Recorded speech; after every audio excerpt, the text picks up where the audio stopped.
Hello everyone, welcome back to my YouTube channel. और आज इस वीडियो में आपको बताऊंगा कि अगर आपको पुष्कर के लिए एक ट्रिप प्लान करनी है और एक मिनिमलिस्टिक एक्सपेंस के हिसाब से करनी है तो किस तरह से करें, क्योंकि मैं भी ऐसी एक ट्रिप प्लान कर चुका हूं और कोशिश करूंगा कि जिस हिसाब से ट्रिप प्लान की है उसी हिसाब से अपने पूरे शेड्यूल को बरकरार रखूं, जिससे जो खर्चा जितना मैंने सोचा है या फिर प्लान किया है उसी हिसाब का खर्चा हो। तो आइए शुरू करते हैं।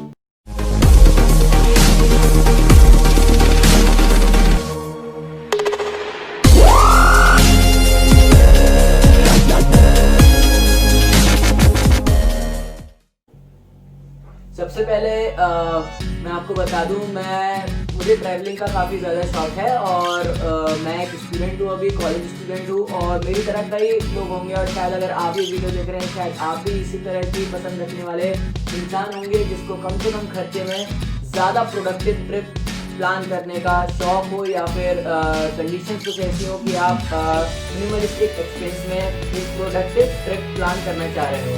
तो सबसे पहले जब आप किसी भी ट्रिप पे जाते हैं जो कि एक दिन से ज़्यादा की होती है तो आपको ज़रूरत होती है एक जगह की जहाँ पे आप रुक सकें, इजीली आप अच्छे से बिना किसी परेशानी के रुक सकें। तो मैंने भी सर्च करी थी, तो पहले धर्मशाला थी जो सबसे मिनिमल एक्सपेंस पर थी, जो कि थी 211 रुपीज़ की, बट वो कुछ ठीक नहीं लगा मुझे। इसलिए आज अचानक से एक नोटिफिकेशन आया मेक माई ट्रिप की तरफ से, तो वो मैंने तुरंत ओपन किया। यार भाई एकदम से ऐसी कोई चीज़ आएगी तो भला कौन ओपन नहीं करेगा। तो जैसे ही ओपन करी तो एक वहाँ अच्छा सा रिजॉर्ट था जिसका नाम है ऋषि वैली रिजॉर्ट, जो कि ओयो रूम की तरफ से है। तो वहाँ मेरा बुकिंग है अभी पुष्कर में। तो बहुत ही शानदार ये मेक माई ट्रिप ने ऑफर दिया है, जिसमें मुझे सिर्फ ये होटल पड़ा ₹261 का। पता नहीं कहाँ का वॉलेट आया कहाँ नहीं आया, बट मुझे ओवरऑल 261 का पड़ा। तो मैं आपको दिखा देता हूँ, ये वो होटल है। तो ये सिर्फ मुझे 261 रुपीज़ का पड़ा। और साथ ही साथ मेरी जो ट्रिप है वो 2 दिन की है, क्योंकि मैंने जैसा कि बताया कि मैं एक कॉलेज स्टूडेंट हूँ। तो बस सैटरडे संडे का वक्त मिला मुझे अभी, और नॉर्मली मेरे असाइनमेंट सबमिशन का वक्त चल रहा है। बट पुष्कर फेयर जो कि वर्ल्ड का बिगेस्ट कैमल फेयर होता है, जहाँ पर वर्ल्ड से फोटोग्राफर्स जाते हैं, अलग अलग तरह के टूरिस्ट जाते हैं, अलग अलग कंट्रीज से जाते हैं। तो एक बार तो बनता था, और जब घर से परमिशन मिल जाए तो फिर बड़ा इंसान क्यों ना जाए।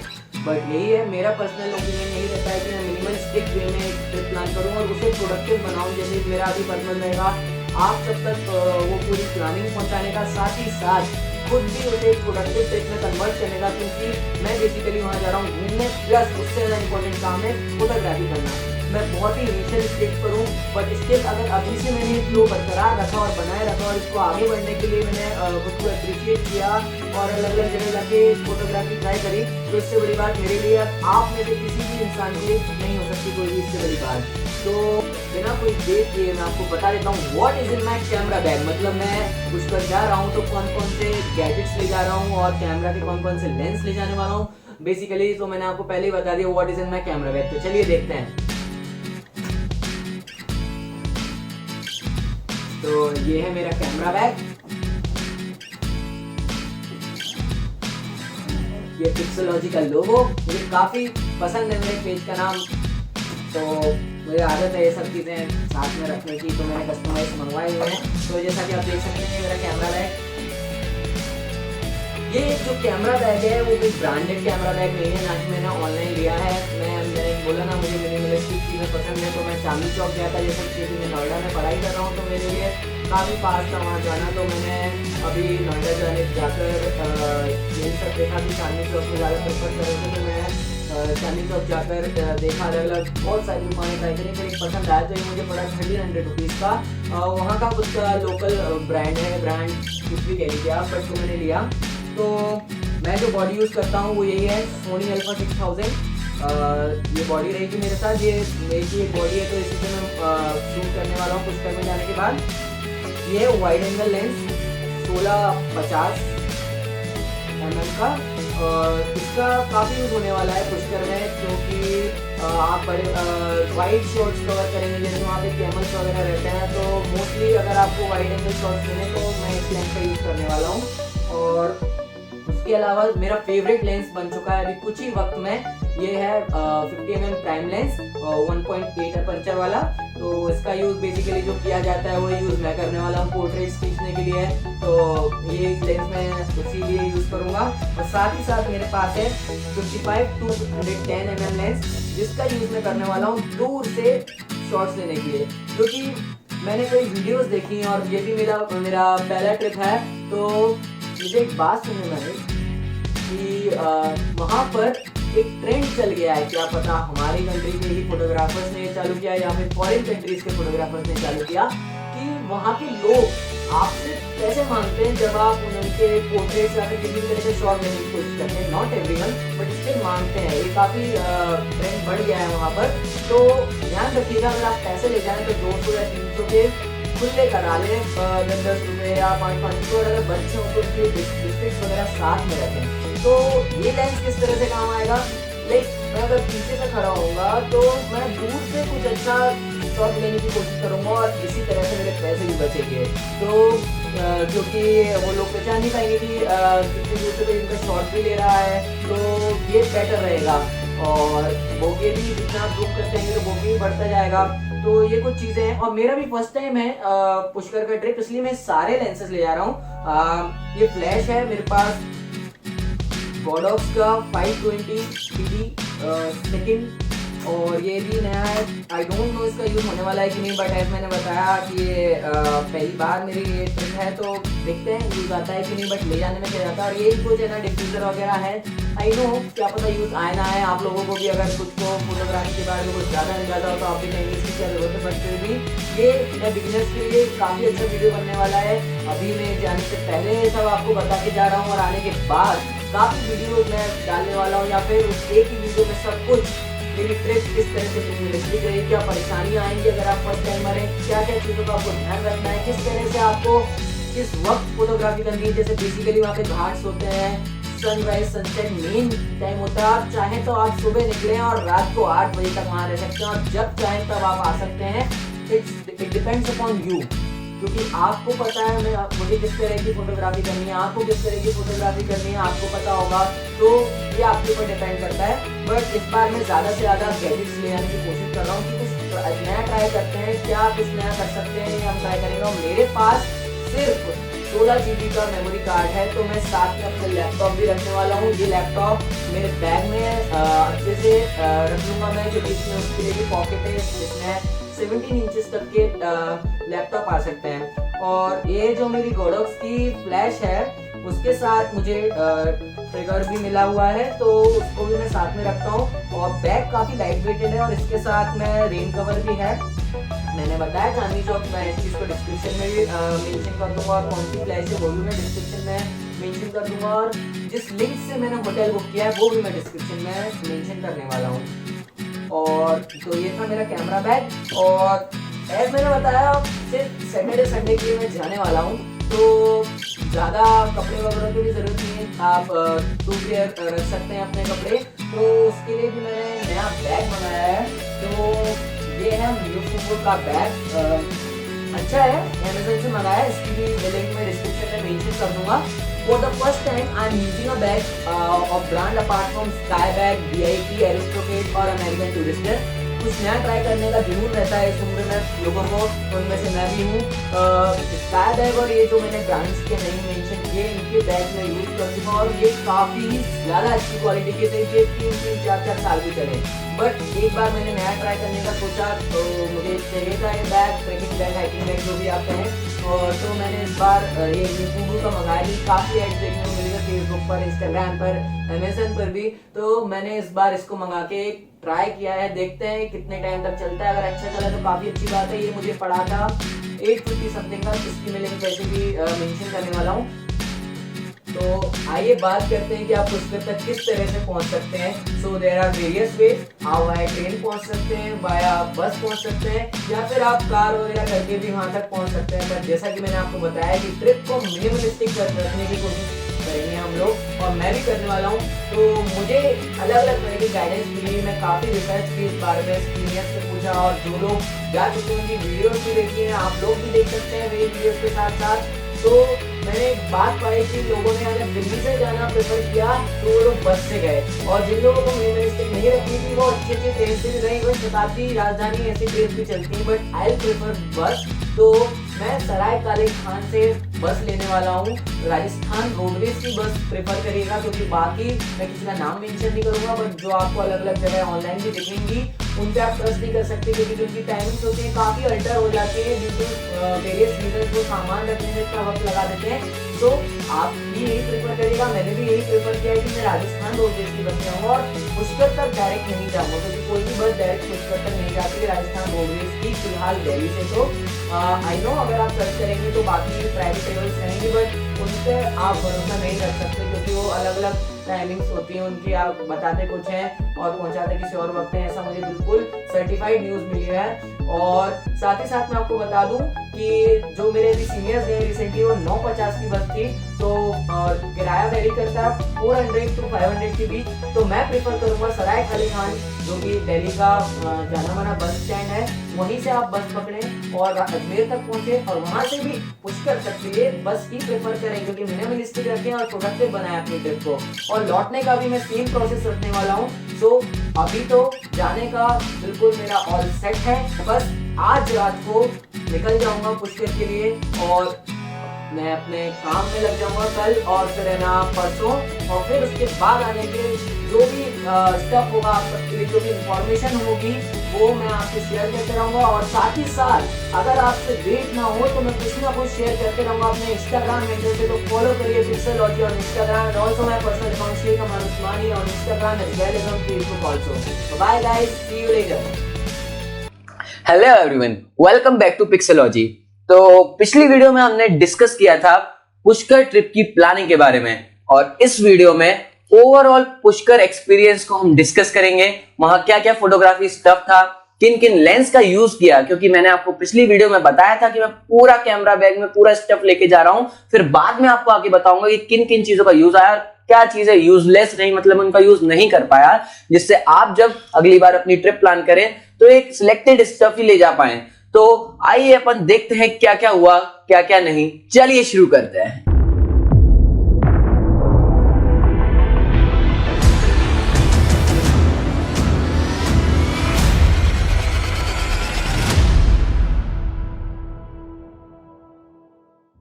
So finally I am all set for my Pushkar trip. ये मेरा रूममेट छुप गया है, हाय कर दे सबको। चल बाय बाय। चलो अब चलते हैं आगे पुष्कर की ओर।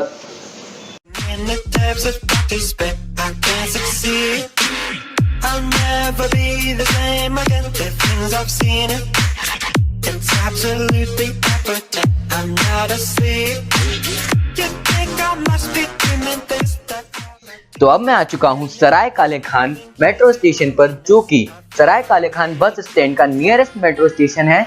तो चलिए चलते हैं, यहाँ से एग्जिट करते हैं और बढ़ते हैं सराय काले खान बस स्टैंड की ओर। सराय काले खान मेट्रो स्टेशन से मुझे यहाँ सराय काले खान बस स्टैंड आने में हार्डली 5 to 10 मिनट्स लगे, जैसा कि आप सामने देख सकते हैं बोर्ड। तो चलिए अंदर चलते हैं। तो मुझे अभी यहाँ पर पता चला है कि राजस्थान ट्रांसपोर्टेशन की बसेस काउंटर नंबर 25 पर मिलेंगी। तो आइए चलते हैं वहाँ। जैसा कि आप देख सकते हैं यहाँ पर अजमेर लिखा हुआ है, तो ज़रूर यहीं पर होगा। तो चलिए, ये जो सुंदर सी बस खड़ी है इसके पास वाली बस से मैं जाने वाला हूँ पुष्कर। तो ये हमारी बस अभी रुक गई है हाईवे के पास में एक होटल में। उस होटल का नाम जैसे कि आप देख सकते हैं रिमझिम फैमिली रेस्टोरेंट है। यहाँ बस कुछ मिनट्स के लिए रुकेगी, फिर हम वापस निकल पड़ेंगे पुष्कर की ओर। ये मेरी बस का पिछला हिस्सा जैसा कि आप देख सकते हैं। मुझे अर्ली मॉर्निंग बस ने अजमेर उतार दिया था, पर वहाँ मैं कोई भी वीडियो शूट नहीं कर पाया क्योंकि तुरंत मुझे बस मिल गई। तो ये एक छोटा सा टाइमलेस वीडियो पूरे रूट का अजमेर से लेकर पुष्कर तक का।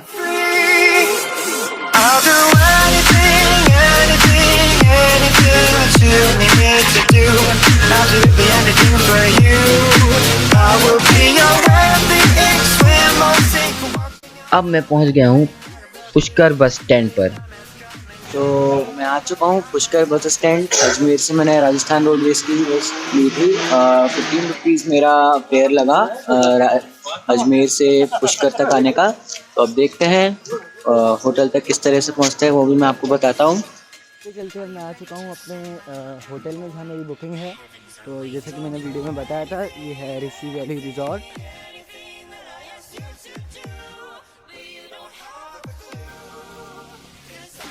चलते हैं इसमें।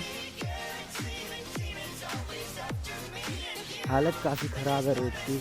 तो अभी आधा घंटा पहले मैं होटल में चेक इन कर चुका हूँ। तो 7 बजे मुझे राजस्थान रोडवेज की ही बस ने पुष्कर बस स्टैंड पर उतार दिया था, जो कि मुझे अजमेर बस स्टॉप से मिली थी। तो मैं जब उतरा तो मैंने वहां पर पता किया, इस रिजॉर्ट का नाम बताया, जैसे कि मैंने पिछली वीडियो में मेंशन किया था, ऋषि वैली रिजॉर्ट नाम है जहाँ पर मैं स्टे करने वाला हूँ। तो लोगों को कोई बेसिक नॉलेज नहीं थी कहाँ है कहाँ नहीं है। तो मैंने गूगल मैप्स का यूज किया and it was showing the distance approx about 2.9 to 3 kilometres. तो ये डिस्टेंस ज़्यादा लंबा नहीं था और वो लोग काफ़ी ज़्यादा इसके लिए पैसे मांग रहे थे। लाइक एक से मैंने पूछा था तो बोल रहा था कि 200 रुपीज़ लगेंगे वहाँ तक जाने के। तो ये कोई मतलब नहीं था इतने पास के लिए। तो अच्छा रहा कि मैं पैदल आया, क्योंकि अलग अलग नज़ारे देखने को मिले। स्ट्रीट्स में इतनी चहल पहल, इतनी सुबह मजा आ गया सच में देखने में ही। और साथ ही साथ जो यहाँ के घाट्स थे वो इतने ज्यादा प्यारे लग रहे थे ना सुबह के वक्त। और साथ ही साथ मैंने सनराइज भी देखा, पर मैं कुछ शॉट्स नहीं ले पाया क्योंकि सारा सामान मेरे बैग के अंदर था। पर सब कुछ अच्छा था और वॉकिंग डिस्टेंस थी मेरे लिए तो 3 किलोमीटर की, और इजीली आ गया मैं। पता ही नहीं चलता जब आप ऐसे स्ट्रीट्स में से होते हुए आते हैं, और गूगल मैप की एक्यूरेसी आप जानते ही हैं। तो मुझे बिल्कुल भी दिक्कत नहीं आई। और मैं इस रिजॉर्ट के स्टाफ का तहे दिल से शुक्रिया अदा करना चाहूंगा, क्योंकि इन लोगों ने मुझे अर्ली चेक इन के लिए अलाउ कर दिया। क्योंकि जो टाइम होता है चेक इन का वो होता है 12 बजे का, पर इन लोगों ने मुझे पहले ही अलाउ कर दिया। उन्होंने परिस्थितियों को समझा, तो उसके लिए मैं उनको तहे दिल से शुक्रिया अदा करना चाहता हूँ। तो आइए मैं आपको इस होटल के रूम का छोटा सा टूर करा देता हूँ। I used to be so beautiful, now look at me. My actions are unbeautiful, it's clear to see. Come on and step out of the cage, there's a chapter, turn the page, I'll take my place. इस वक्त सुबह के 10 बज चुके हैं और मैं अपने रिजॉर्ट से निकल चुका हूँ आज के शूट के लिए। तो फ़िलहाल मैं पुष्कर फेयर के लिए निकला हूँ। तो देखते हैं आज किस किस तरह के शॉट्स मिलते हैं।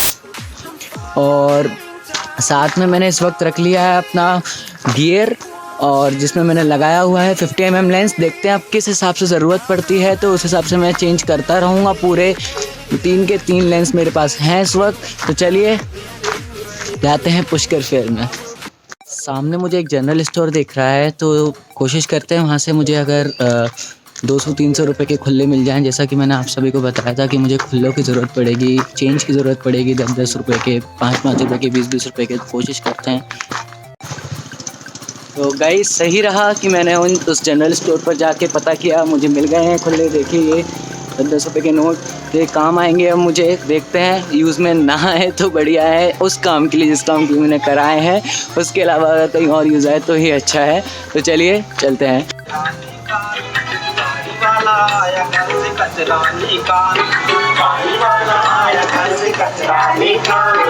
ये नज़ारे हैं पुष्कर के। चलिए आगे बढ़ते हैं।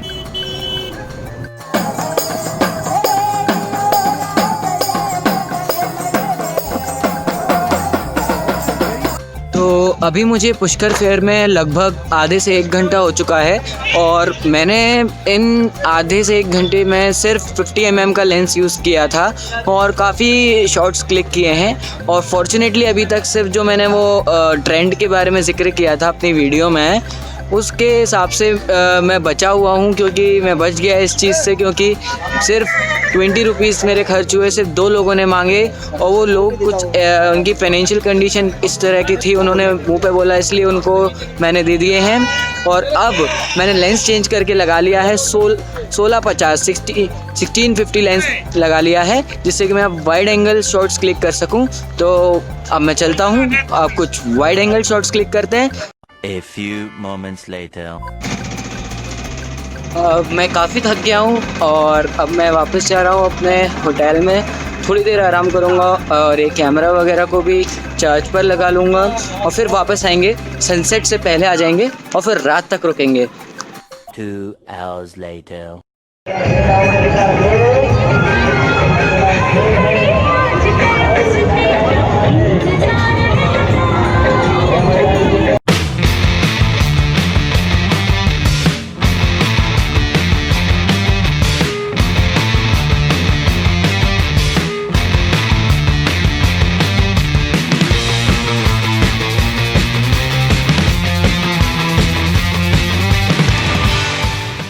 गाइस आज का पहला दिन जितना शूट हो सकता था पूरा किया। अब घर की ओर जा रहा हूँ। रास्ता सुनसान सा लग रहा है, पर एज यू नो कि रिजॉर्ट्स वगैरह काफ़ी सिटी से काफ़ी ऐसे आइसोलेटेड जगह पर बने हुए होते हैं क्योंकि उनको जगह चाहिए होती है। तो मेरा जो होटल है वो एक रिजॉर्ट है, तो वो भी थोड़ा आगे सिचुएटेड है, तो देखते हैं वहाँ चलते हैं हम लोग।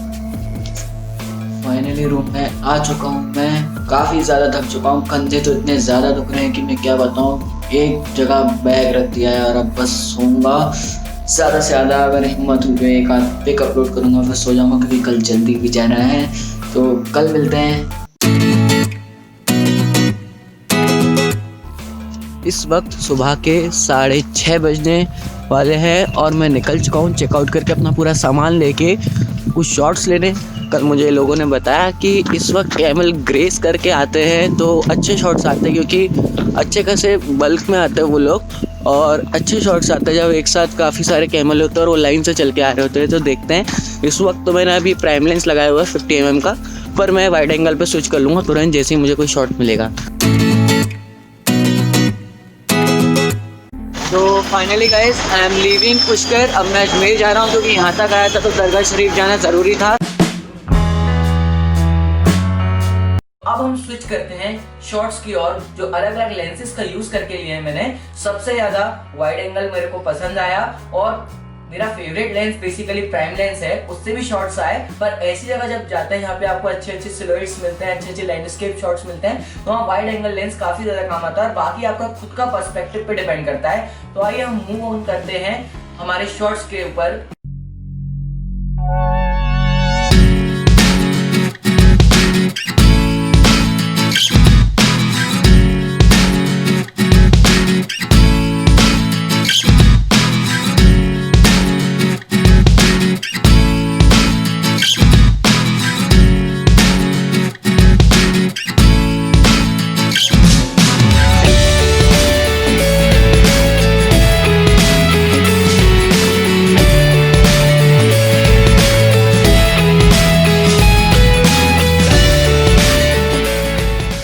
ये थी मेरी मिनिमल एक्सपेंस में पूरी की गई पुष्कर की ट्रिप। इसका एक्सपेंस था 1840 रुपीज, जो कि मैं उसको कहाँ डिवाइड किया, किस जगह कितना खर्चा आया वो डिस्क्रिप्शन में आप देख लीजिएगा। और आपको किसी भी तरह का डाउट हो तो आप मुझे इंस्टाग्राम पर मैसेज कर सकते हैं। मैं अपना कॉन्टैक्ट नंबर भी डिस्क्रिप्शन में मेंशन कर दूंगा, तो आप मुझे वहां भी मैसेज कर सकते हैं। और साथ ही साथ मैंने अजमेर भी घुमाया, पर अजमेर में सिर्फ मैं अपने दरगाह के पर्पस से गया था, तो वो मैंने मेंशन नहीं किया है इसमें। और अगली वीडियो आने वाली है सोनी के ब्रांड एम्बेसडर धीरज पॉल सर के ऊपर, जिन्होंने मुझे पुष्कर के बारे में कुछ गाइडलाइंस दी है, कुछ नॉलेज दी है कि आप किस तरह से शॉट्स क्लिक कर सकते हैं, किन किन चीजों पे आपको ध्यान देना है, किन किन चीजों पे ध्यान नहीं देना है। Bye bye guys, see you later with a new video. Hello everyone, welcome back to Pixelogy. First of all a very happy new year to all of you.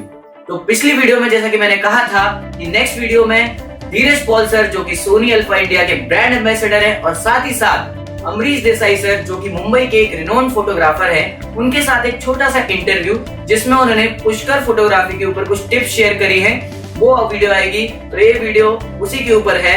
इसमें उन लोगों ने कुछ टिप्स दी हैं। साथ ही साथ जो अमरीश देसाई सर हैं, उन्होंने फ्यूजी फिल्म, नाइकन और साथ ही साथ सोनी तीनों के कैमरा यूज किए हुए हैं और करेंटली वो सोनी के हार्डकोर यूजर हैं। उन्होंने तीनों के बारे में कुछ जिक्र किया, क्वालिटीज के बारे में भी जिक्र किया, तो वो भी इस वीडियो में शामिल होगा।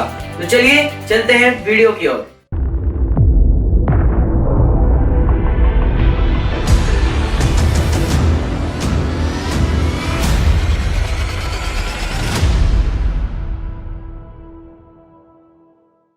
को मिल चुके हैं सोनी अल्फा के ब्रांड एम्बेसडर यहाँ पर। तो आइए उनसे कुछ बात करते हैं और पूछते हैं वो किस तरह की फोटोग्राफी टिप्स देंगे पुष्कर फेयर के लिए। Good evening sir. Hi good evening, नमस्कार एवरीवन। पुष्कर हमेशा से बहुत फैसिनेटिंग रहा है फोटोग्राफर्स के लिए, चाहे वो कोई भी लेवल के हो। तजुर्बा कम है, ज़्यादा है, न्यू कमर है। अभी क्या हो गया है कि इतने ज़्यादा फोटोग्राफर्स आप मेरे पीछे भी देख सकते हैं जो क्रॉस कर रहे हैं, फोटोग्राफर भी हैं। इससे एक तो कंपटीशन बढ़ गया है क्योंकि अच्छी पिक्चर्स, अच्छा कंटेंट नज़र आ रहा है। तो डिफ़िकल्टी ये हो जाती है कि पुष्कर को कैसे बेहतरीन बनाएं अपने इमेज के थ्रू। तो सब लोगों को, नए लोगों को यही कहूँगा कि simplification is the best thing to create composition. Camel ले रहे हैं तो बैकग्राउंड में और क्या आ रहा है, एक्शन क्या हो रहा है, वो इम्पोर्टेंट है। और जो क्लीशे शॉट्स हैं जो रिपीट हो चुके हैं उनके पीछे मत भागिए, जो ऑलरेडी पब्लिश हो चुके हैं वो मत देखिए, एक फ्रेश विजन से काम करिए और वेट एंड वॉच वाली पॉलिसी करिए। देखिए, बैकग्राउंड सिंप्लीफिकेशन करिए, एलिमेंट चेक करिए, लाइटिंग्स करिए और फिर होगा काम। तो जैसे कोई नया बच्चा है, जैसे मैं भी इस बार पहली बार आया हूँ और मैं इसी के ऊपर मैंने अपना एक पहला भी ब्लॉग डाला हुआ है, किस तरह से आप कम से कम खर्चे में और कुछ अच्छा ले जा सकते हैं पुष्कर। तो कितने दिन की ट्रिप रखना चाहिए बेसिकली? एटलीस्ट मिनिमम भी माने तो 3 दिन से कम तो होना नहीं चाहिए पुष्कर। हाँ, 3 दिन भी जस्टिफाइड नहीं है, जितना ज़्यादा टाइम स्पेंड करेंगे उतना कंफर्ट लेवल बेटर होता जाएगा, अंडरस्टैंडिंग बेटर होगा। और बट यहाँ it's not only about camel, Pushkar is beyond camel. आप स्पिरिचुअल एस्पेक्ट देखेंगे तो पूरे हिंदुस्तान से लोग यहाँ ब्रह्मा टेम्पल विजिट पे आते हैं। तो अगर आप अंदर मार्केट में जाएंगे तो आप देखेंगे कि ये इतना कलर और इतना विविड कल्चर है हिंदुस्तान का। तो पोर्ट्रेट खींचे और स्ट्रीट भी खींचे, सिर्फ कैमल मत घर लेके जाइए। आज आपका कौन सा दिन है सर? तो आज मैं तीसरा ही दिन है, अभी कल तक हम यहाँ हैं और बहुत मज़ा आ रहा है एज यूजुअल। और चेंज हो रहा है पुष्कर, मतलब आप ये सोचिए कि 5 साल पहले पुष्कर वॉज डिफरेंट। अभी सड़क बन गई है बीच में, कैमल स्कैटर हो गए हैं, but every time you come to Pushkar you will get some amazing pictures, I am sure of it. Sony users के लिए कोई स्पेशल मैसेज? सोनी यूजर्स तो बम बनी चुका है अभी तो बेस्ट कैमराज पूरे वर्ल्ड में हैं ही ऑलरेडी। सो आई ऑटो फोकस तो की है, सोनी सेलिंग पॉइंट हो ही चुका है। सेंसर नॉइज़ क्वालिटी बहुत रिफाइंड है। सो आप यहाँ तो पुअर लाइट फोटोग्राफी करें लेट इवनिंग जम के, और बिल्कुल ISO पे घबराएं मत। वो फियर ISO का ख़त्म हो चुका है। एक ज़माना था, आई स्टिल रिमेंबर, लोग 800 से ऊपर ISO बढ़ाते नहीं थे और फोटो मिस कर देते थे। आप आज वो कल्चर चला गया है। तो अब लाइट पुअर है तो अपना काम करिए, ISO रेज करिए और फास्ट लेंस हो तो बहुत अच्छा है। Thank you very much, thank you, take care.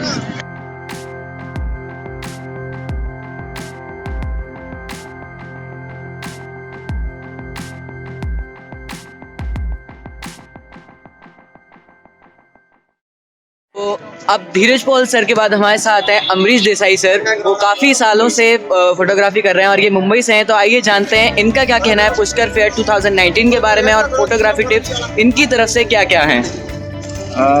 Pushkar में जो वैरायटी मैंने देखी इस टाइम, बहुत सारे कैमल, ये मतलब ये सिर्फ कैमल फेस्टिवल नहीं है, कैमल फेयर नहीं है, ये कैटल फेयर है और इसमें घोड़े हैं और मतलब और ये जो मेला जो लगता है उसमें इतने सारे पोर्ट्रेट्स, इतने सारे लोग आते हैं, इतना सारा कल्चर जो है राजस्थान का और भी सारे स्टेट्स का, वो सारे ब्रह्मा मंदिर को आते हैं। मैंने यही देखा कि यहाँ बहुत वैरायटी है। एज अ फोटोग्राफर मुझे बहुत अपॉर्चुनिटीज़ मिली शूट करने की और एक्सपीरियंस मतलब एकदम 100% था।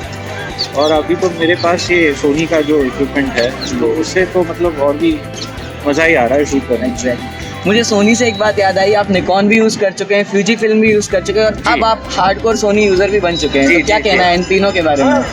तीनों का ऐसा है कि निकॉन का एक टाइम था, फ्यूजी के तो आज भी कलर्स लोग पसंद करते हैं और सोनी का ऐसा है कि आज उन्होंने एक टॉप लैडर क्लाइम कर लिया है जो, और जो मेरा कैमरा है आज 60 मेगापिक्सल्स, तो एक जो प्राइस में 60 मेगापिक्सल्स उन्होंने दिया है हमको, तो आई थिंक वो अनबीटेबल है एट द मोमेंट और शायद 1-2 साल तक रहेगा आगे, क्या पता। अब जिस तरह से टेक्नोलॉजी चेंज हो रही है लेकिन सोनी बिल्कुल पीछे नहीं है, आज नंबर 1 हो गया है और निकॉन और कैनन से बहुत आगे चल रहा है। थैंक यू सो मच आपने tip the sir. Thank you.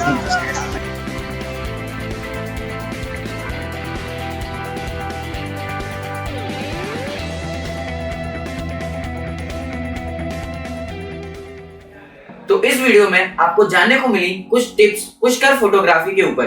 तो ये टिप्स आपको हमेशा काम आएंगी, फिर आप एक इनिशियल लेवल के फोटोग्राफर हो या फिर एक अच्छे लेवल के फोटोग्राफर भी क्यों ना हो, पर ये टिप्स आपको हमेशा काम आएंगी क्योंकि ये कॉमन टिप्स हैं जो बल्कि पुष्कर में ही नहीं हर जगह काम आएंगे आपको। तो मैं आपको बता दूं जो मेरी नेक्स्ट वीडियो है वो एसिड अटैक विक्टिम्स का इंटरव्यू है। छोटा सा इंटरव्यू है बट काफी इंपॉर्टेंट है, इंस्पायरिंग है। तो कोशिश करूंगा कि वो 10th ऑफ जनवरी को रिलीज कर दूं, बट अगर किसी कारण से ना भी हो पाया तो 10 to 15 जनवरी के बीच वो रिलीज कर दूंगा। Stay tune, bye bye.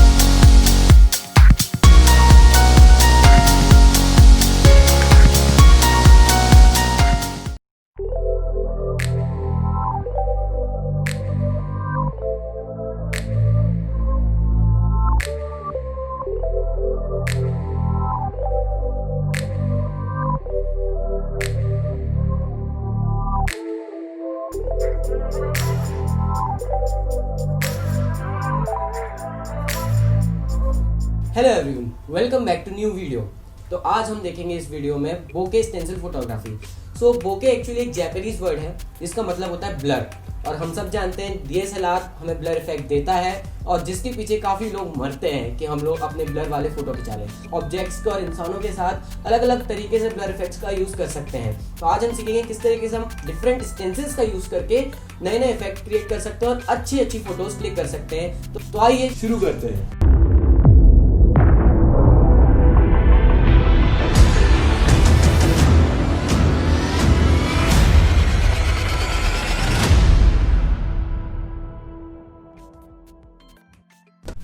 तो इसके लिए हमें चाहिए होगा एक चार्ट पेपर या फिर कोई हार्ड पेपर जिसका आप यूज़ कर सकते हैं, और सीजर और एक कटर। कटर बेसिकली इसलिए अगर आप प्रिसीजन के साथ कोई भी शेप काटोगे तो कटर से वो अच्छा कटेगा। और स्टेंसिल बनाने के लिए मैं यूज़ कर रहा हूँ लेंस कैप, जिससे उस साइज का एक प्रॉपर शेप कट पाएगा। तो आइए काटते हैं।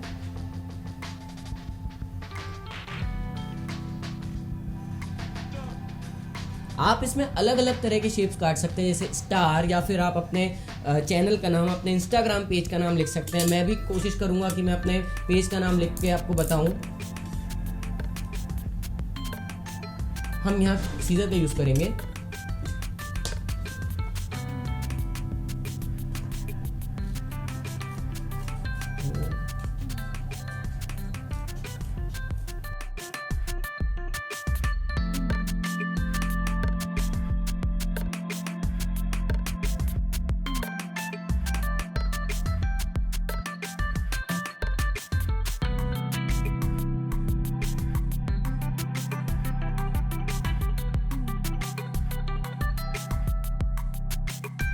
तो ये मैंने कुछ स्टेंसिल्स रेडी करें। इसमें से ये पहला वाला जो है, इसमें पिक्सेलॉजी मैंने काटा है। देखते हैं किस तरीके का आउटपुट क्रिएट करता है। और बाकी मैंने कुछ और स्टेंसिल्स भी क्रिएट करे। इसमें से ये लॉक बनाया है क्योंकि इस वक्त हम लॉकडाउन में हैं। तो देखते हैं ये किस तरीके का ब्लर इफेक्ट क्रिएट करता है। तो आइए अब मैं आपको लाइव व्यू दिखाता हूँ। मैंने अपने कैमरे को लैपटॉप से ट्रिगर किया है, जिससे मैं आपको लाइव व्यू दिखा सकूँगी किस तरीके से ये आउटपुट दे रहा है और किस तरीके से ब्लर इफेक्ट क्रिएट कर रहा है। तो आइए चलते हैं स्क्रीन की ओर। तो जैसा कि आप इस वाले शॉट में देख सकते हैं, मैं इस ऑब्जेक्ट को फोकस में लाऊंगा तो पीछे मुझे ब्लर इफेक्ट मिलेगा। इस वक्त मैंने किसी स्टेंसिल का यूज़ नहीं किया है और मैं ये शॉट क्लिक किया है मैंने। अब देख सकते हैं किस तरीके का शॉट आया है। और अब मैं यूज़ करूँगा एक स्टेंसिल। सबसे पहले मैं यूज़ करूँगा स्टार वाला स्टेंसिल। आप देख सकते हैं किस तरीके का इसने इफेक्ट क्रिएट किया है। पीछे पूरे में स्टार स्टार आ चुके हैं और आपका मेन ऑब्जेक्ट को फोकस में है।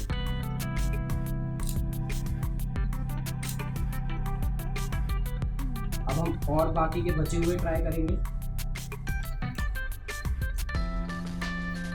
चलिए देखते हैं जो मैंने लॉक वाला बनाया है, देखते हैं कितना ब्लर इफेक्ट देता है और किस तरीके का शेप आता है। एग्जैक्ट लॉक जैसा इफेक्ट तो नहीं दे रहा है, बट हाँ अच्छा लग रहा है।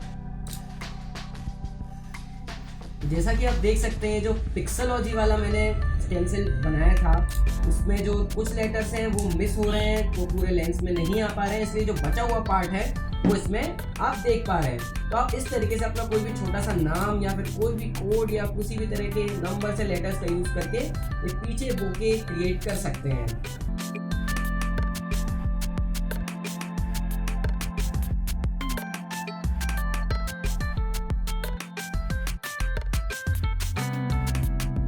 तो इस वीडियो में आपने देखा किस तरह से आप बोके स्टेंसिल फोटोग्राफी ट्राई कर सकते हैं, वो भी अपने घर में बिना किसी प्रोफेशनल इक्विपमेंट के। ऑल यू नीड इज एक कैमरा और लाइट्स कुछ भी ऑब्जेक्ट्स, वो कुछ भी हो सकते हैं, आप चाहे आपके खिलौने हो या फिर आपके कोई भी सीनरीज हो या कोई भी छोटा मोटा ऑब्जेक्ट हो सकता है। और इस गलतफहमी में बिल्कुल नहीं रहेगा कि ये सिर्फ प्राइम लेंस से आते हैं या फिर बड़े बड़े लेंसेज से, जो महंगे महंगे लेंसेज आते हैं उनसे होते हैं। ये शॉट्स आप किसी भी तरह के लेंस से खींच सकते हैं, चाहे वो आपका किट लेंस ही क्यों ना हो, बट उसमें आप ऑब्जेक्ट को छोटा काटिएगा जिससे आपको बोके ज़्यादा से ज़्यादा मिल सके। आई होप ये वीडियो आपको पसंद आई होगी, आप ट्राई करिएगा। और इंस्टाग्राम पे अगर आप अपलोड करें तो मैं एक हैशटैग दे रहा हूँ, उसका यूज़ करिएगा जिससे मैं आपका शॉट देख सकूँ और आगे फीचर कर सकूँ। #pixology_bokeh। अगर ये वीडियो पसंद आई हो तो शेयर करिएगा और कमेंट में बताइएगा कि आपको ये वीडियो कैसी लगी। Bye bye guys, stay safe, stay home, मिलते हैं नेक्स्ट वीडियो में। Hello everyone, welcome back to new video. तो पिछली वीडियो में हमने डिस्कस किया था इंस्टाग्राम रील्स के इंट्रोडक्टरी फीचर्स को। तो आज हम इन सारे फीचर्स को इन डेप्थ डिस्कस करेंगे जो हमें हेल्प करेंगे अपनी क्रिएटिविटी, अपने टैलेंट को और अपने बिजनेस को नेक्स्ट लेवल पे ले जाने के लिए और ज्यादा से ज्यादा ऑडियंस गेन करने में। तो इस वीडियो को एंड तक देखिएगा और अगर आपने अभी तक इस चैनल को सब्सक्राइब नहीं किया है तो इसको सब्सक्राइब करिएगा और बेल आइकन को प्रेस करना मत भूलिएगा ताकि आपको नई नई वीडियोस के अपडेट्स तुरंत मिल सके। तो चलिए शुरू करते हैं।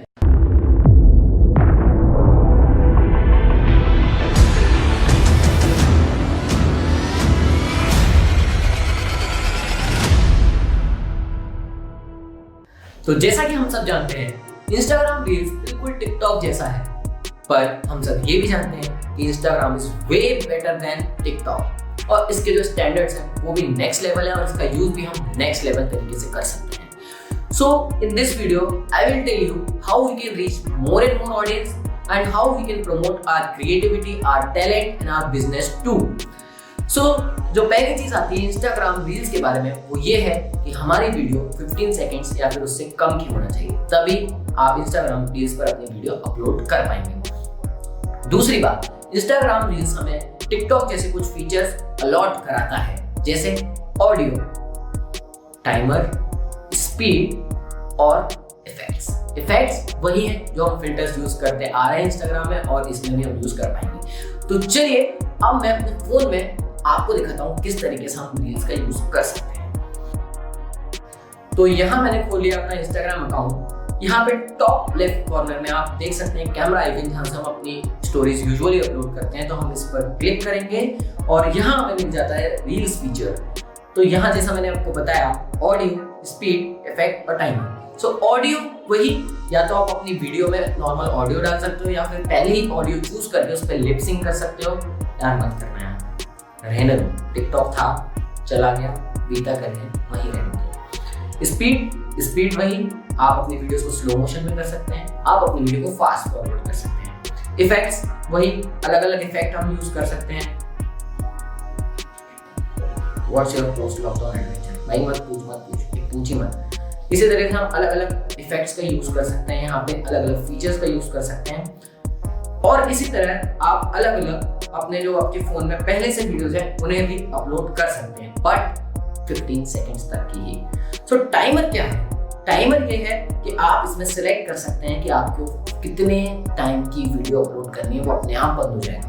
Again the limit is 15 seconds, इससे कम आप कितना भी सेट कर सकते हैं, वो अपने आप बंद हो जाएगा। ये बेटर है आप कहीं भी फोन को प्लेस करना चाहें और अच्छे से मूवमेंट्स के साथ अगर आप कुछ बोलना चाह रहे हैं या फिर लिप सिंक करना चाह रहे हैं या फिर कुछ भी दिखाना चाह रहे हैं तो यू कैन डू दैट। तो टाइमर मैंने अभी 15 सेकंड से किया हुआ है, बस यहाँ आप अपनी वीडियो शूट कर सकते हो। मैंने अभी टाइमर ऑन किया हुआ था तो ये टाइमर शुरू होता है 3, 2, 1 गो। सो हियर मैंने अपनी वीडियो रिकॉर्ड करना शुरू कर दी है और ये वीडियो रिकॉर्ड हो रही है। मैं इसे बंद कर देता हूँ। अब हमने इसे बंद कर दिया तो हमारे पास ऑप्शन है पीछे जो हमारी पुरानी वीडियो है या फिर हम इसे आगे प्रोसीड कर सकते हैं। तो अब यहाँ पे हमें फ्लैश होना शुरू हो जाता है एक और फीचर, अलाइन फीचर। क्या है अलाइन फीचर? तो आई विल टेल यू।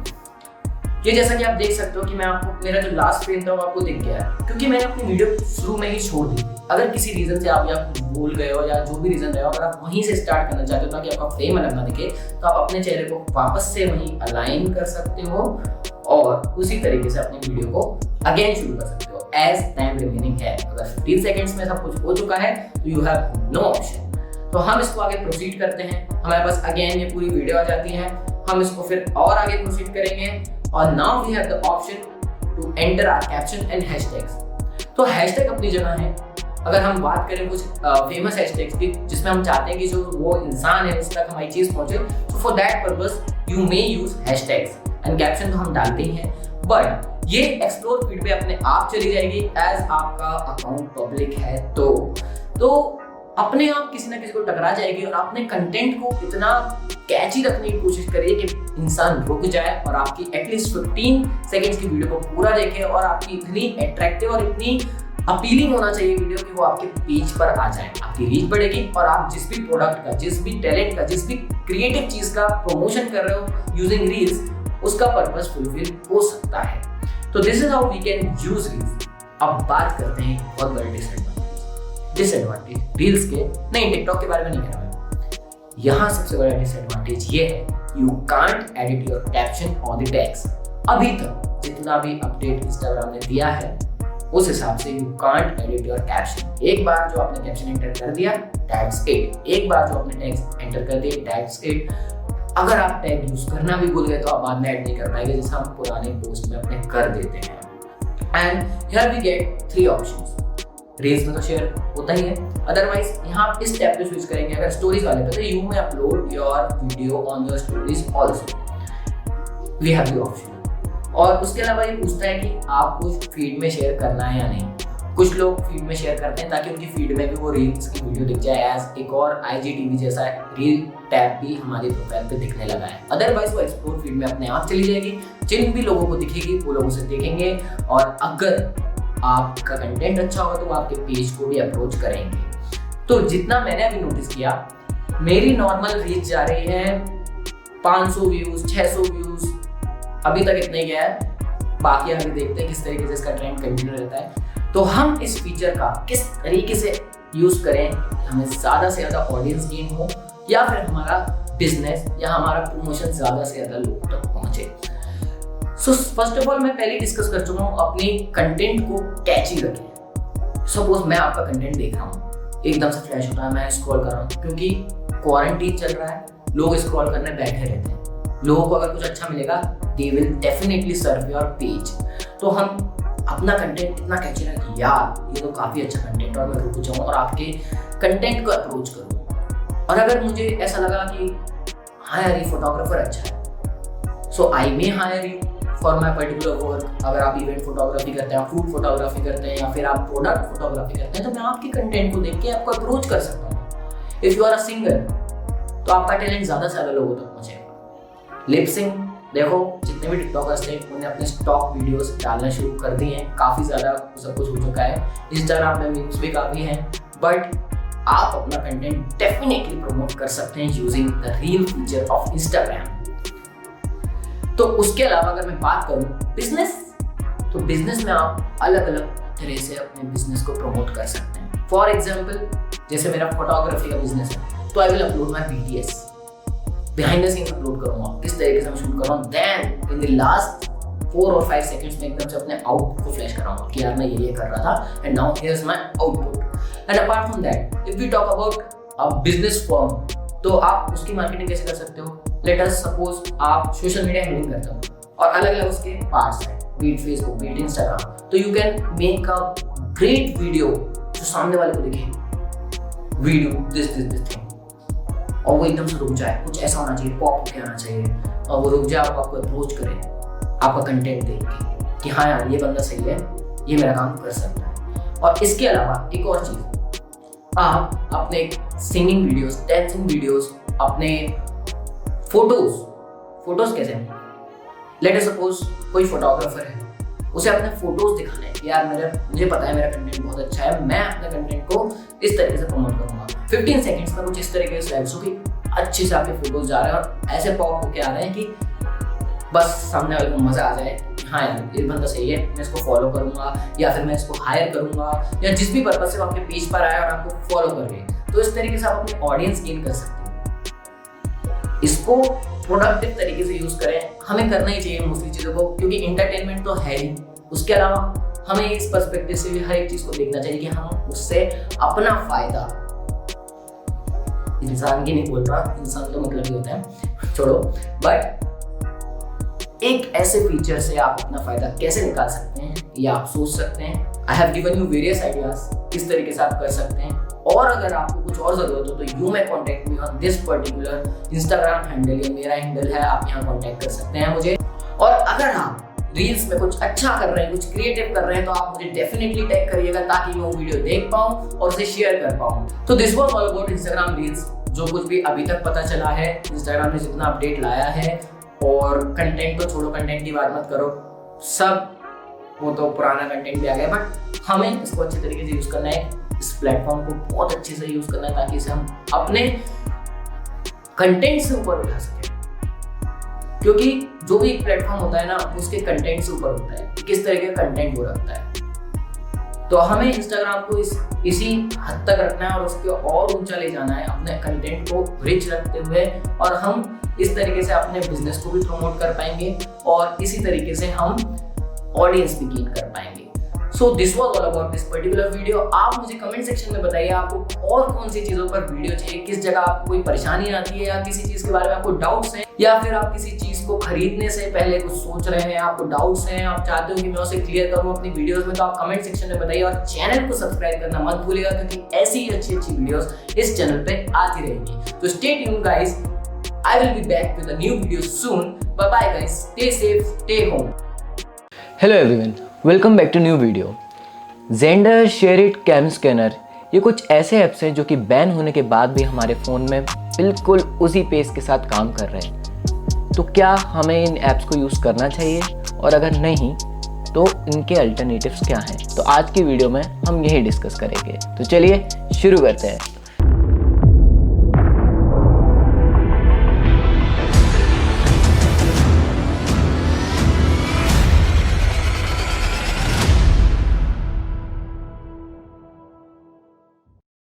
वीडियो में आगे बढ़ने से पहले मैं आपको यहाँ लाइव दिखाऊंगा कि कैसे Xender अभी भी फाइल ट्रांसफ़र के लिए यूज़ हो सकता है और अभी भी वह अपने फ़ोन में उसी तरीके से काम कर रहा है जैसे पहले किया करता था। इस प्रोसेस को हल्का सा कॉम्प्लिकेटेड बनाने के लिए मैंने एक iOS डिवाइस लिया है और एक Android डिवाइस लिया है, क्योंकि यूजुअली जब हम Xender या Shareit से Android टू Android ट्रांसफ़र करते थे तो वो काफ़ी स्मूथ प्रोसेस होती थी, बट जब भी हम iOS टू Android या Android टू iOS ट्रांसफ़र करते थे तो काफ़ी बार सिग्नल टूट जाते थे, कनेक्शन फेल हो जाता था, या फिर पूरी फाइल ट्रांसफ़र नहीं हो पाती थी। तो अब हम देखेंगे किस तरह से हम अभी भी Xender का यूज़ करके फाइल शेयर कर पा रहे हैं बैन होने के बाद भी। तो मैंने अपने दोनों फ़ोन्स में Xender ओपन कर लिया है। ये मेरा OnePlus 5 है और ये Apple iPhone 11 है। तो हम सबसे पहले इनके बीच कनेक्शन इस्टेब्लिश करेंगे। तो अब हमारे फ़ोन्स कनेक्ट हो चुके हैं, तो अब हम फाइल ट्रांसफ़र करके देखेंगे। तो इसमें मैं एक बार अपने iOS डिवाइस से ट्रांसफ़र करूँगा। तो मैंने फ़ाइल सेलेक्ट कर ली है, अब मैं सेंड बटन दबाऊँगा। तो इस ज़रा सी देर में ट्रांसफ़र हो गया। तो सिमिलरली अब मैं Android टू iOS ट्रांसफ़र करूँगा। ये मैंने पिक्चर सेलेक्ट कर ली, अब मैं सेंड बटन दबाऊँगा। तो ये उसी तरह से शेयर हो गई मेरे डिवाइस में। तो this is how Xender is still working in our smartphones. तो अब बात करते हैं टिकटॉक की। तो टिकटॉक जब बैन हुआ था उसके अगले दिन या फिर आई गेस बैन होने के सेकेंड डे एक नोटिस फ्लैश होना शुरू हो गया था। User notice, dear users, we are in the process of complying with the government of India's directive to block 59 apps.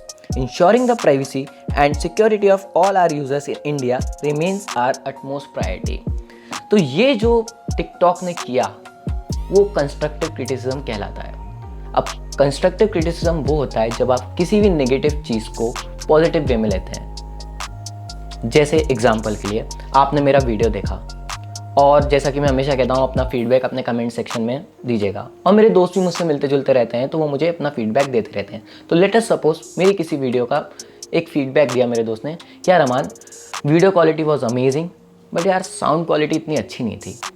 अब मेरे पास दो ऑप्शन है, मैं इस फीडबैक को या कह लो क्रिटिसिज्म को पूरा नेगेटिव वे में ले लूँ और वीडियो बनाना ही छोड़ दूँ, या फिर चलो ऐसे कैसे बोल दिया तूने, ये वो जाने का क्या बोल के और उसकी बात को टाल दूँ। ऑन दी अदर हैंड मैं उसको ये जवाब दे सकता हूँ, हाँ भाई सही कह रहा है, आगे आने वाली वीडियोस में मैं इम्प्रूव करने की पूरी कोशिश करूँगा। So this is how constructive criticism works. तो ये काफ़ी अच्छा स्टैंड लिया था टिकटॉक ने। अब मैं बात करूँ जेंडर की, कैम स्कैनर की और शेयरिट की, तो मेरा पर्सनल ओपिनियन ये है कि उनका सोचना शायद ये हो सकता है कि करने दो यूज़, आज भी हमारी जो डायरेक्टरी है उसमें तो ये सारे यूज़र्स आ ही रहे हैं, अगर हम इनको चला सकते हैं हमारे ऐप्स को तो हम क्यों ना चलने दें। अगर वो इंस्टॉल नहीं कर रहे तो उसमें हमारा क्या, हमारा तो फ़ायदा ही है। ऑन द अदर एंड इसका एक और रीज़न ये भी हो सकता है, ये सारे ऐप्स ऑफलाइन ऐप्स हैं। जेंडर, शेयरिट आपसे स्पेसिफिकली पूछ के नेट बंद करवा देते हैं क्योंकि उन्हें नेट की खास या ज़रूरत नहीं होती है, इनफैक्ट होती ही नहीं है ज़रूरत file transferring the files. Similarly CamScanner भी आप बिना नेट के चला सकते हो अनटिल एंड अनलेस आप उसके क्लाउड पे अपलोड नहीं कर रहे हो, तो एक रीज़न ये भी हो सकता है। अब ये पूरा जो बैन वगैरह हुआ उसका रीज़न था डेटा प्राइवेसी। तो डेटा प्राइवेसी क्या है? डेटा प्राइवेसी वही है जो हमारा डेटा ये ऐप्स हमसे बिना परमिशन के निकाल के अपने डायरेक्टरीज में सेव कर लेते हैं। तो हम इनसे कैसे बचें? पहली बात तो उल्टे सीधे ऐप्स का यूज़ करना बंद कर दीजिए। ये कई ऐसे होते हैं, बच्चों को काफ़ी फैसिनेटिंग लगते हैं जब आपका फ़ोन छोटे बच्चों के हाथों में होता है, वो कुछ भी गेम्स डाउनलोड करने लगते हैं प्ले स्टोर से, ऐप स्टोर से, तो वो चाइनीज़ ऐप्स डाउनलोड कर लेते हैं। इनफैक्ट उनके नाम भी चाइनीज़ में लिखे होते हैं, वो आपके फ़ोन में पड़े रहते हैं। और चाहे बच्चे हों चाहे आप हो, जब भी कोई ऐप इंस्टॉल करते हो आप इतनी हड़बड़ी में होता है या आपसे सब्र नहीं होता कि आप हर एक सेटिंग्स को अलाउ दबाते रहते हो। कुछ ऐसे ऐप्स होते हैं जिनके आपको कैमरे की ज़रूरत ही नहीं हो, कुछ ऐसे ऐप्स होते हैं जिनमें आपको लोकेशन की ज़रूरत नहीं हो पर वो फिर भी लेते हैं। This is how data privacy को वो ब्रीच करते हैं। तो आपको इनसे बचना है। अब आप कहोगे कि अगर मैं परमिशन नहीं दूंगा तो ऐप क्रैश होने लगता है, वो ऐप वर्क नहीं करता, तो ऐसे ऐप्स को अवॉइड ही करिए। तो इस तरीके से आप डेटा प्राइवेसी को बनाए रख सकते हैं और अपने डेटा को सेफ रख सकते हैं। अब ये सब डिस्कस करने के बाद मैं सिर्फ ये कहना चाहूँगा कि चाहे जेंडर आपके फ़ोन में वर्क कर रहा हो, चाहे शेयरिट आपके फ़ोन में वर्क कर रहा हो, चाहे कैम स्कैनर आपके फ़ोन में वर्क कर रहा हो, या कोई भी ऐसा ऐप जिसे बैन किया गया है वो आपके फ़ोन में वर्क कर रहा हो, तो भी आपको या मुझे ऐसे ऐप्स यूज़ नहीं करना चाहिए क्योंकि इनको बैन करने का रीज़न काफ़ी सीरियस था, जो कि डेटा प्राइवेसी था। इन सब चीज़ों के बाद एक जो बड़ा सवाल खड़ा होता है वो है, अगर ये ऐप्स नहीं तो इनके अल्टरनेटिव्स क्या हैं? तो यहाँ से शुरू होता है हमारी वीडियो का नेक्स्ट पार्ट, जो कि है alternatives for all such apps जिन्हें बैन कर दिया गया है। सबसे पहले मैं बात करूँगा कैम स्कैनर जैसे ऐप के अल्टरनेटिव की। तो यहाँ सबसे पहले जो मेरे लिए प्रायोरिटी पे है वो है एडोबी स्कैन। एडोबी एक ट्रस्टेड ब्रांड है जिसके काफ़ी अच्छे सॉफ्टवेयर हम यूज़ करते हैं, तो आप इसको भी बिल्कुल आंख बंद करके ट्रस्ट कर सकते हैं अपने डॉक्यूमेंट स्कैन करने के लिए। नेक्स्ट आता है माइक्रोसॉफ्ट लेंस। माइक्रोसॉफ्ट भी एक ट्रस्टेड ब्रांड है, आप अपनी विंडोज़ ही माइक्रोसॉफ्ट की यूज़ करते हैं तो आप ये एप्लीकेशन भी माइक्रोसॉफ्ट का यूज़ कर सकते हैं। उसके बाद आता है गूगल ड्राइव का इनबिल्ट फीचर जिसमें आप अपने डॉक्यूमेंट्स स्कैन कर सकते हैं। अगर बात करें इंडियन ऐप की तो इंडियन ऐप है कागज़, जो कि फ़िलहाल सिर्फ एंड्रॉयड प्लेटफॉर्म के लिए अवेलेबल है, तो आप इसे भी यूज़ कर सकते हैं। इसके बाद बात करते हैं जेंडर, शेयरिट जैसे ऐप्स की जो फाइल ट्रांसफ़र के लिए यूज़ किए जाते थे। तो इनका जो अल्टरनेटिव है सबसे पहले है files by Google for Android users. क्योंकि आप लोगों का पूरा इंटरफेस ही गूगल की तरफ से होता है तो आपके लिए सबसे बेस्ट ऐप ये रहेगा। पर अगर आपको एक ऐसा ऐप चाहिए जो कि iOS के लिए भी हो और एंड्रॉयड के लिए भी हो, तो मैं सजेस्ट करूँगा जियो स्विच। मेरे लिए सबसे अच्छा यही ऑप्शन है क्योंकि ये दोनों प्लेटफॉर्म्स पे अवेलेबल है, आप शेयर कर सकते हैं इसमें अपना डेटा, और इंडियन ब्रांड है यार जियो, यूज़ करो इसको। इसके अलावा अगर मैं बात करूं तो एडिटिंग ऐप्स जो होते हैं काफ़ी थे, ब्यूटी प्लस जिनसे आप फ़ोटो खींच भी सकते थे, अलग अलग तरीके से एडिट भी कर सकते थे। बट अगर मैं बात करूं मेरी चॉइस की तो मैं आपको रिकमेंड करूंगा स्नैपसीड, पिक्सआर्ट और काफ़ी हाई लेवल की एडिटिंग करने के लिए जिसमें आपको काफ़ी उसमें ऑल्ट्रेशंस करनी है, काफ़ी कुछ एडिट करना है, तो एडोबी लाइटरूम ये मेरे रिकमेंडेशन होंगे एडिटिंग ऐप्स के लिए। और न्यूज़ की अगर मैं बात करूं तो न्यूज़ के लिए यूज़ी न्यूज़ क्यों यूज़ करना है यार, गूगल क्रोम पे सर्च करो और सीधे सीधे अपनी न्यूज़ देखो और जो भी आपको ब्राउज़र यूज़ करना है, अगर मैं ब्राउज़र की भी बात करूं तो लोग यूसी ब्राउज़र यूज़ करते थे, लोग अलग अलग ब्राउज़र्स यूज़ करते थे। Instead of that Google Chrome सबसे प्रायोरिटी पर रखना चाहिए, सबसे अच्छा ब्राउज़र है। उसके बाद आप बात करें मोजिला फायरफॉक्स की, तो मोजिला फायरफॉक्स भी बहुत अच्छा एप्लीकेशन है। अगर आप माइक्रोसॉफ्ट का ऐप यूज़ करना चाहते हैं तो माइक्रोसॉफ्ट एज है आपके लिए। और एप्पल यूज़र्स अपने स्मार्टफोन में सफारी यूज़ करते हैं, और अगर सफारी यूज़ नहीं करना चाहते तो Google Chrome is the best option. और मैं आपको दिखा देता हूँ कि जियो किस तरह से अपने अलग अलग ऐप्स हर एक तरह की नीश के लिए आपको प्रोवाइड कराता है। तो चलिए देखते हैं। ये मैंने खोल लिया है रिलायंस जियो डिजिटल सर्विस प्राइवेट लिमिटेड का पेज, जो कि ऐप स्टोर पे खुला हुआ है फ़िलहाल मैंने। इसमें आप देख सकते हैं जियो मार्ट, जियो मीट, जियो एच डॉक्टर, जियो होम, जियो मोटिव, इसके साथ साथ काफ़ी सारे ऐप्स हैं हर तरह की नीश के लिए, हर तरह की आपकी नीड के लिए, तो आप यूज़ कर सकते हैं। और ये ऐप स्टोर पे भी है, और सिमिलर सारे ऐप्स आपको एंड्रॉयड के लिए भी अवेलेबल होंगे। एट लास्ट हम बात करेंगे शॉपिंग ऐप्स की। तो अगर मैं शॉपिंग ऐप्स की बात करूं तो शीन, क्लब फैक्ट्री, एली एक्सप्रेस, ये अलग अलग ऐप्स हुआ करते थे जिनसे लोग शॉपिंग किया करते थे। बट इनसे पहले भी जो एक प्रायर ब्रांड्स होते थे वो है मिंत्रा, अमेज़ॉन, फ्लिपकार्ट एक्सेट्रा। तो अभी भी ये प्रेजेंट है और सेफ़ हैं, तो आप इनसे अपने शॉपिंग कर सकते हैं और काफ़ी रिलायबल हैं ये। तो ये थे कुछ ऑल्टरनेटिव्स। अगर आपको किसी और एप्लीकेशन का भी ऑल्टरनेटिव चाहिए तो आप मुझे कमेंट सेक्शन में बताइएगा, जिससे मैं आपको एक अच्छा ऐप सजेस्ट कर सकूं। मिलते हैं नेक्स्ट वीडियो में, तब तक स्टे सेफ, स्टे होम।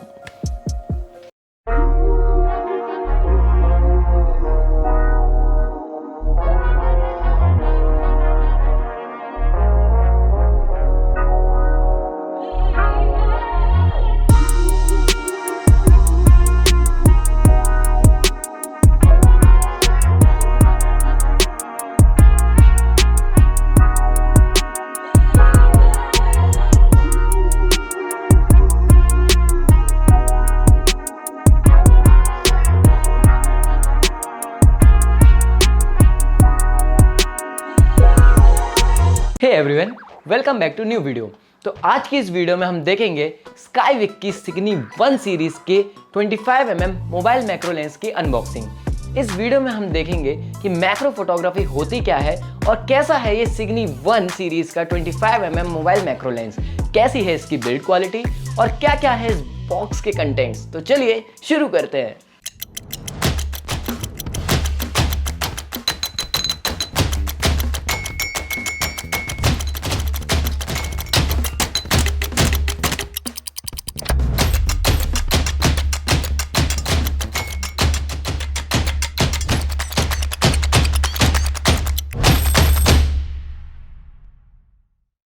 तो अनबॉक्सिंग की ओर बढ़ने से पहले मैं एक ब्रीफ दे देता हूं कि मैक्रो फोटोग्राफी होती क्या है। तो macro photography extreme closeup shots होते हैं उन चीज़ों के जिन्हें हम नेकेड आई से देख तो लेते हैं, बट हम उनकी डिटेल्स नहीं देख पाते क्योंकि हमारी नेकेड आई अलाउ नहीं करती। तो एग्जाम्पल के तौर पे हम देख सकते हैं इंसेक्ट्स, और अगर मैं इसका कमर्शियल यूज़ का एक एग्जांपल दूं तो वेडिंग में ज्वेलरी शूट्स, रिंग्स के शूट, तो most of the photographers macro lens use करते हैं जिससे वो डिटेल्स कैप्चर कर सकें आपकी रिंग्स की, ज्वेलरी की। तो वो डिटेल्स बहुत प्यारी दिखती हैं जब आप उनका आउटपुट देखते हैं तो। और सिमिलरली आप यूजुअली देख लेते होंगे कि हाँ मक्खी है, हाउस फ्लाई है, ग्रास होपर है, इवन एंट्स, जो छोटी छोटी चींटियाँ होती हैं उन्हें बस हम देख लेते हैं और कई बार तो मार भी देते हैं। बट मैक्रो लेंस से अगर आप वही चीज़ देखोगे तो आपको डिटेल्स दिखेंगी। इवन एक जो हाउस फ्लाई होती है, मक्खी होती है, उसकी बॉडी पे भी इतनी डिटेल्स होती है जो कि आप मैक्रो लेंस से देख सकते हो। और सिमिलरली आप रिंग्स की भी पूरी डिटेल्स देख सकते हो। और फ्लावर्स की बात करूँ तो उसके एंथर और जितने भी पार्ट्स होते हैं आप उनको बिल्कुल क्लोजअप शॉट लेके बिल्कुल की एक एक डिटेल्स देख सकते हो। वाटर ड्रॉपलेट, आप सब कुछ मैक्रो लेंस के थ्रू देख सकते हैं। मैंने एक चीज़ नोटिस करी, जब से लॉकडाउन शुरू हुआ था तब मैक्रो फोटोग्राफी का क्रेज़ एक अलग ही लेवल पे पहुंच चुका था। लोगों ने अपने शॉट्स डालना शुरू किए, उनसे और लोग इंस्पायर हुए, उन्होंने लेंसेज मंगाए और वो भी शुरू हो गए अपने काम पे। तो मैंने काफ़ी अच्छे अच्छे शॉट्स देखे और लोगों में क्रेज़ बढ़ा इस चीज़ का। और उसमें जो एक लीडिंग ब्रांड इमर्ज होकर आया वो था स्काईविक। स्काईविक अलग अलग मोबाइल लेंसेज बनाता है और काफ़ी मोबाइल की एसेसरीज भी मैन्युफैक्चर करता है। तो उनमें से एक है अपना 25mm मैक्रो मोबाइल लेंस। तो इस लेंस की खासियत यह है कि ये बहुत क्लोजअप शॉट्स ले लेता है। तो आइए करते हैं इसकी अनबॉक्सिंग। ये है इनका मेन बॉक्स जो कि मैट ब्लैक कलर में है, जिसमें सबसे ऊपर सिग्नी 1 लिखा हुआ है, जो इनकी सीरीज है सिग्नी 1। और इनने यहाँ पे ब्रांडिंग की हुई है साइड में स्काईविक की। और यहाँ पर अगर आप देख पा रहे हो तो इन्होंने लेंस का पूरा शेप दिया हुआ है, जिस शेप में आपका लेंस होने वाला है। तो आइए अभी खोल के देखेंगे इसको कि लेंस कैसा है। आइए इसको ओपन करते हैं। इसके अंदर एक और मैट ब्लैक फिनिश में बॉक्स है जिसकी क्वालिटी काफ़ी अच्छी है, जिसके बिल्कुल सेंटर में इन्हें स्काईविक की ब्रांडिंग की हुई है। इसको ओपन करते हैं। तो इसको ओपन करने के तुरंत बाद हमको दिख जाता है हमारा पाउच, जिसमें हमारा लेंस होगा और जिसमें हम अपने लेंस को कैरी करेंगे। तो आइए पाउच को निकाल लेते हैं। तो ये है पाउच। क्वालिटी वाइज काफ़ी अच्छा लग रहा है as compared to other lenses के जो आते हैं पाउचेस मैंने देखे हैं, उनके कंपैरिजन में काफ़ी अच्छा है। देख लेते हैं बॉक्स के अंदर और क्या क्या दिया हुआ है इन्होंने। ये कुछ कार्ड्स टाइप के दिए हुए हैं। इसमें एक इन्होंने स्काईविक का लाइक बटन टाइप दिया हुआ है जिसमें इनका एक मैसेज है, और इसके अलावा इन्होंने अपनी और एसेसरीज के बारे में इंफॉर्मेशन दी हुई है। एक इनका थैंक यू लेटर है और एक इंस्ट्रक्शन मैनुअल है। तो अब आते हैं हमारे मेन कंटेंट के ऊपर। इसको ओपन करते हैं। तो इसको ओपन करने के बाद जो एक नज़ारा दिखता है हमें, वो कुछ ऐसा दिखता है। इसमें जो पार्टीशन किया हुआ है वो चीज़ मुझे काफ़ी पसंद आई, जिसमें एक साइड आपका लेंस रखा हुआ है, एक साइड आपका क्लैंप रखा हुआ है, एक साइड आपका लेंस का पाउच और लेंस की क्लीनिंग किट। तो सबसे पहले शुरू करते हैं हमारे मेन एलिमेंट जो कि है हमारा लेंस। तो ये है हमारा छोटा सा मैक्रो लेंस जिसपे अभी कैप लगा हुआ है, उसमें स्काईविक की ब्रांडिंग की हुई है और पास में एक प्यारा सा ब्लू रिंग बना हुआ है। अगर मैं इस कैप की बिल्ड क्वालिटी की बात करूं तो इसमें खास ये है कि स्टील का बना हुआ है, जो कि यूजुअली मैक्रो लेंसेज में नहीं होता। जो अदर ब्रांड्स के मैंने देखे हुए हैं उनमें प्लास्टिक का होता है, जो कि ट्रैवल करते वक्त निकल जाता है, जिससे हमारे लेंस के खराब होने के चांसेस बढ़ जाते हैं। और वहीं दूसरी तरफ एक और रिमूवेबल कैप है जिसको हटा के हम इसको अपने क्लैंप में अटैच करेंगे, फिर इस सेटअप को हम अपने स्मार्टफोन में अटैच करेंगे। और इसके साइड में स्काईविक की ब्रांडिंग है और पास में लिखा हुआ है 25 mm, जो हमें बताता है कि ये एक 25 mm मोबाइल मैक्रो लेंस है। आइए बात करते हैं इसके बाकी के एलिमेंट्स की। तो हमें मिलता है एक क्लैंप जिसमें हम अपने लेंस को लगाएंगे और फिर इस सेटअप को हम अपने स्मार्टफोन में अटैच करेंगे। इसके अलावा हमें स्काईविक देता है एक क्लीनिंग क्लॉथ जिससे आप अपने लेंस को साफ कर सकते हैं, जो कि एक बड़ी अच्छी बात है। इसके अलावा एक इंटरेस्टिंग चीज़ है, एक बड़े पाउच के साथ एक छोटा पाउच। ये इसलिए है क्योंकि आप अगर इतने बड़े पाउच को कैरी नहीं करना चाहते तो इस छोटे से पाउच में अपने लेंस को डालिए और जहां जाना हो जाइए और अपने लेंस को निकाल के अपने शॉट्स को क्लिक करिए।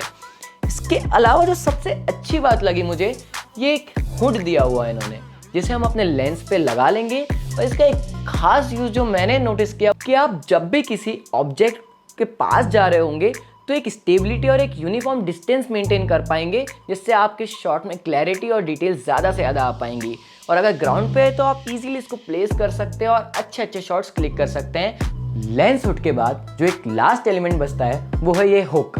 इस हुक को हम अपने पाउच में कनेक्ट कर सकते हैं और इससे हम अपने पाउच को किसी भी कैरी बैग में, हमारे बैकपैक में या फिर हमारी जैकेट में अटैच कर सकते हैं, जिससे ईजी टू गो हो जाता है। तो अब हम देखते हैं कि किस तरीके से हम अपने लेंस को अपने स्मार्टफोन में अटैच कर सकते हैं। तो मैं सबसे पहले इसमें अपने लेंस हुड को कनेक्ट कर दूंगा, फिर उसके बाद मेरे स्मार्टफोन में लगाऊंगा। वैसे तो हम सबको आजकल नॉलेज होती है कि हमारा कौन सा मेन कैमरा है और कौन से वाइड एंगल या हमारा पोर्ट्रेट कैमरा है, बट अगर आपको नहीं है इस चीज़ का आइडिया तो आप अपने अलग अलग लेंसेज पे लगा के देख सकते हैं। अपने कैमरा में देख लीजिएगा कि किस तरीके से आपको इसको अटैच करना है। आपको दिख जाएगा कि कहीं ये गलत तो नहीं लगा हुआ।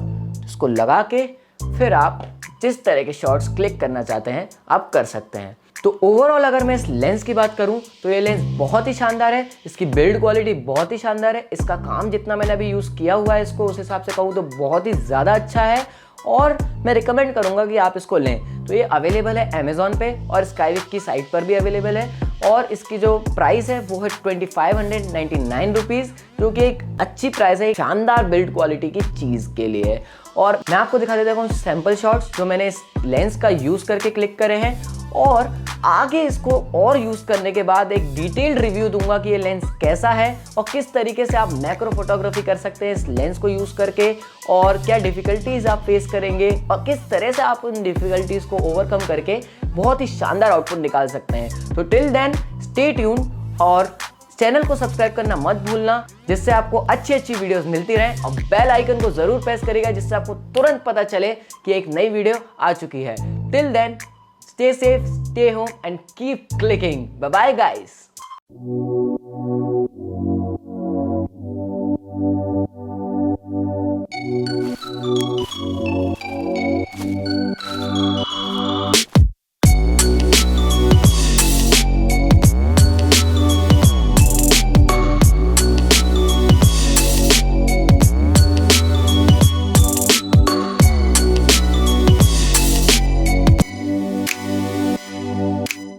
हे everyone, welcome back to new video. तो पिछली वीडियो में हमने अनबॉक्सिंग करी थी सिग्नी के 25mm मैक्रो लेंस की, बट मैक्रो लेंस की अनबॉक्सिंग करने से हम मैक्रो फोटोग्राफी थोड़ी ना सीख जाते हैं। तो इस वीडियो में हम डिस्कस करेंगे किस तरह से आप मैक्रो फोटोग्राफी अच्छे तरीके से कर सकते हैं, और कुछ टिप्स दूंगा जिनको अप्लाई करने के बाद आप बहुत अच्छे शॉट्स कैप्चर कर पाएंगे। तो चलिए शुरू करते हैं।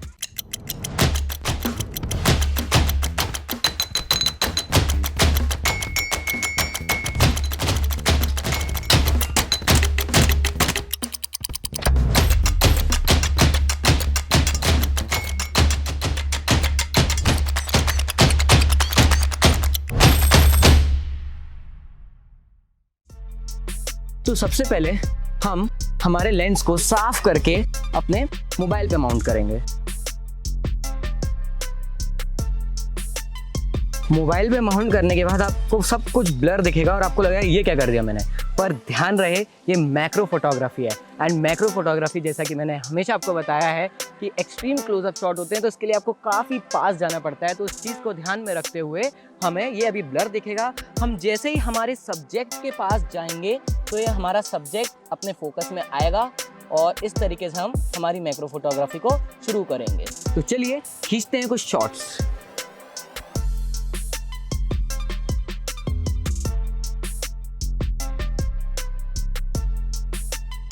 तो यार मैं एक बात बता दे रहा हूँ, जब भी मैक्रो फोटोग्राफी करो ना तो बहुत सारे शॉट्स लेने की कोशिश करना, क्योंकि होता ये है कि अपन को लगता है कि फोकस में आ गया और हम एक शॉट या दो शॉट्स खींच के रह जाते हैं। बाद में जब हम आउटपुट देखते हैं तो हमें पता चलता है कि एक भी शॉट अच्छा नहीं आया। तो इसमें बेटर यही रहेगा कि आप ज़्यादा से ज़्यादा शॉट खींच पाएं, क्योंकि रेंज ऑफ फोकस काफ़ी कम होती है तो हिल जाता है और हाथ शेक होने लगता है जैसे आप क्लोज जाते हैं। तो इन सब चीज़ों को ध्यान में रखते हुए एक सबसे बेस्ट टिप यही होगी कि आप ज़्यादा से ज़्यादा शॉट्स लें। और एक चीज़ का ध्यान रखना, जब भी मैक्रो फोटोग्राफी करो तो किसी भी कीड़े को, किसी भी इंसेक्ट को हार्म मत करना, और ये भी ध्यान रखना कि कोई कीड़ा आपको हार्म ना करे। तो कई ऐसे इंसेक्ट्स होते हैं जिनके काटने से आपकी बॉडी में बहुत ही ज़्यादा रिएक्शन हो जाते हैं, और कई तो सीधे आपको फिजिकली भी हार्म कर देते हैं। जैसे एग्जांपल अगर ग्रासहोपर का लूँ तो कहते हैं लोग कि वो आपकी आँखों में एकदम से अटैक करता है। तो इस चीज़ को भी ध्यान में रखिएगा और उसी के बाद मैक्रो फोटोग्राफी करेगा। तो यार मेरा ओपिनियन सिर्फ ये है, इतना सब यूज़ करने के बाद इसने जस्टिफाई तो किया है कि ये एक बहुत ही प्यारा मैक्रो लेंस है जो आपको डिटेल्स पूरे इन्हेंस करके देता है। बट मुझे पर्सनली जो एक ड्रॉबैक लगा वो ये कि जब आपको इनके फोटोज़ खींचने पड़ते हैं ऑब्जेक्ट्स के, तो बहुत क्लोज जाना पड़ता है, जो कि मैक्रो फोटोग्राफी होती है जिससे आप ज़्यादा से ज़्यादा डिटेल्स कैप्चर कर पाओ। बट कई बार ऐसा होता है आपको पास का एरिया भी कैप्चर करना पसंद होता है, क्या पता बहुत अच्छा गार्डन हो, वहाँ एक हनी भी हो, तो ऐसी जगह ना आप चाहते हो कि पास का एरिया भी थोड़ा आए। इसकी जो रेंज ऑफ फोकस है वो बहुत छोटी है, तो आपको बिल्कुल पास जाना पड़ता है। तो अगर आप ऐसे लोग हैं जो पसंद करते हैं पास का एरिया भी कैप्चर करने की और साथ ही साथ आपके मैक्रो ऑब्जेक्ट भी आए, तो मैं आपको रिकमेंड करूंगा स्काईविक सिग्नी X और स्काईविक सिग्नी प्रो, जिनकी लिंक आपको डिस्क्रिप्शन में मिल जाएगी। और अगर आपको इन तीनों लेंसेज के बीच में एक कंपैरिजन वीडियो चाहिए हो तो आप कमेंट सेक्शन में बताइएगा, तो मैं वो वीडियो भी अपलोड कर दूंगा। आई होप मैंने एक क्लियर कट आइडिया दे दिया है स्काईविक सिग्नी के 25mm लेंस के बारे में, और आपने इसके कुछ शॉट्स भी देख लिए हैं। मैं और तरीके बता देता हूँ जिनसे आप मैक्रो फोटोग्राफी घर पे भी ट्राई कर सकते हैं, बाहर भी। आप फ्लावर्स के फोटो खींच सकते हैं, आप वेब जो कि मकड़ी का जाला होता है उसके फोटो खींच सकते हैं, आप ड्यू ड्रॉप्स के फोटो खींच सकते हैं, आप साबुन के शैम्पू के बबल्स बना के फोटो खींच सकते हैं, आप लोग फ्लावर के एंथर में घुस के फोटो खींच सकते हैं, आप लोग इंसेक्ट्स के फोटो खींच सकते हैं, आप लोग सिरिंज से एक ड्रॉप निकाल के उसका एक फोटो खींच सकते हैं, इन्वर्टेड इमेज खींच सकते हैं। तो ये सारे आइडियाज़ हैं जो आप ट्राई कर सकते हैं। और अगर आप इनमें से कोई भी आइडिया ट्राई करें तो टैग करिएगा पिक्सेलॉजी को और #पिक्सेलॉजी ज़रूर यूज़ करिएगा। See you in the next video. Stay safe, stay home, bye bye guys.